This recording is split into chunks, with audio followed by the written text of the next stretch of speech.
Hi, my name's Anne, and I am going to share the birth story of my children.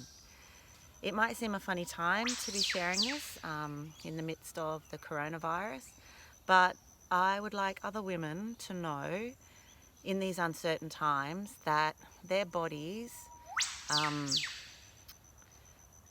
we were made to birth. Our bodies have everything, and we have everything in our capability to birth naturally. Um, and so, if the option of not going to a hospital is something is scary and uncertain, um, then I just wanted to sort of say my story and what I did that worked for me. Um, so I'm 48. I've had two children. Both of them were birthed at home. The second one was birthed, I had a midwife. So throughout the care, I had a midwife and a doula. And then when it came to the birth time, I birthed unassisted. So that's I guess, what people call free birthing. And they're both 13, or one of them's 13, the oldest is 13, and my youngest is 11. And the things that I really found helpful to prepare me for natural birth and for birthing at home, unassisted, there's three key points. The first thing is preparing my body, making sure my body is as healthy as it can be. I had a daily yoga practice, and included in that was a meditation practice. I used the lotus as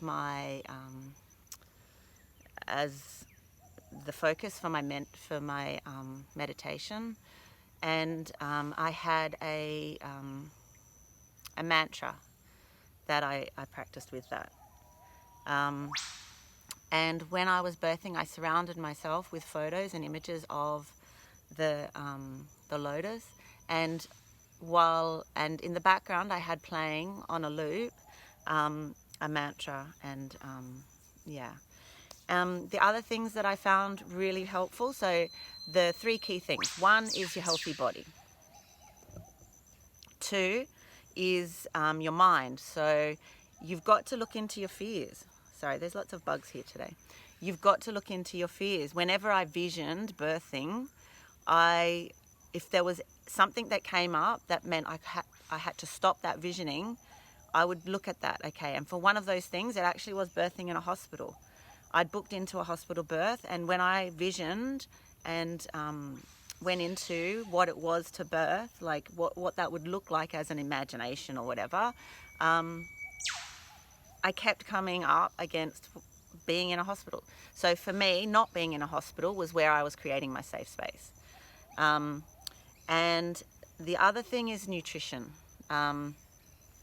The making sure that the food you're putting into your body, yes, we go, okay, yeah, I'm eating a healthy diet, but knowing what components in that food are actually the building blocks for a healthy placenta, a healthy baby.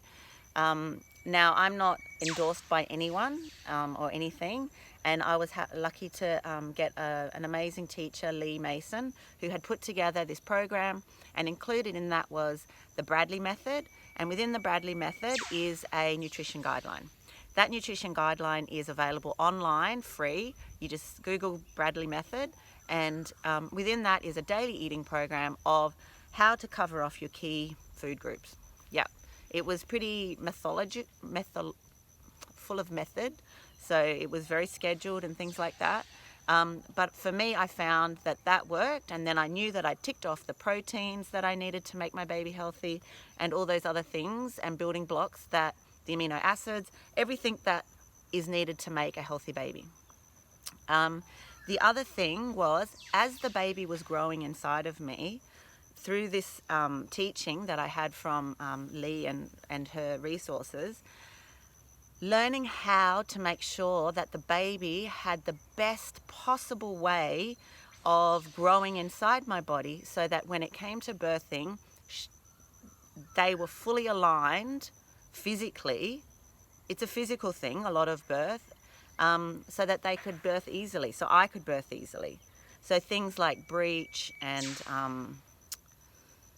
posterior, things like these other complications that can make birth really painful and uncomfortable, can be, not always, I'm not saying that this is foolproof, but can be, as much as possible, eliminated through knowledge while your baby is growing within you. So there's an amazing website, Spinning Babies. It's a New Zealand place, I think, and it covers off just things like when you're sitting on the couch, how is the best position to sit so that the baby is being tilted the right way. And it might seem crazy to be doing these things as the baby is only, this big.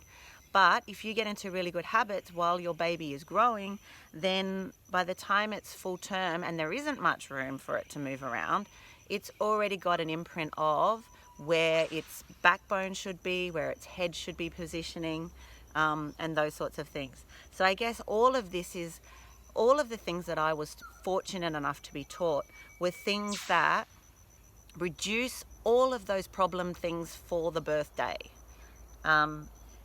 And what was the other things? Creating a safe nest to birth in, understanding that fear is one of the biggest causes of I guess, doubt, but also of the problems that people can have during birth. If you can look at your fears and understand the birthing process, if you understand the natural chemicals and hormones that are released at certain times during the birth process and what's happening during the birth process, you can best prepare yourself so that on the day you can just do what comes naturally. And for me, I went into labour in the early hours of the morning. I had my birth nest set up, which was a mattress on the floor.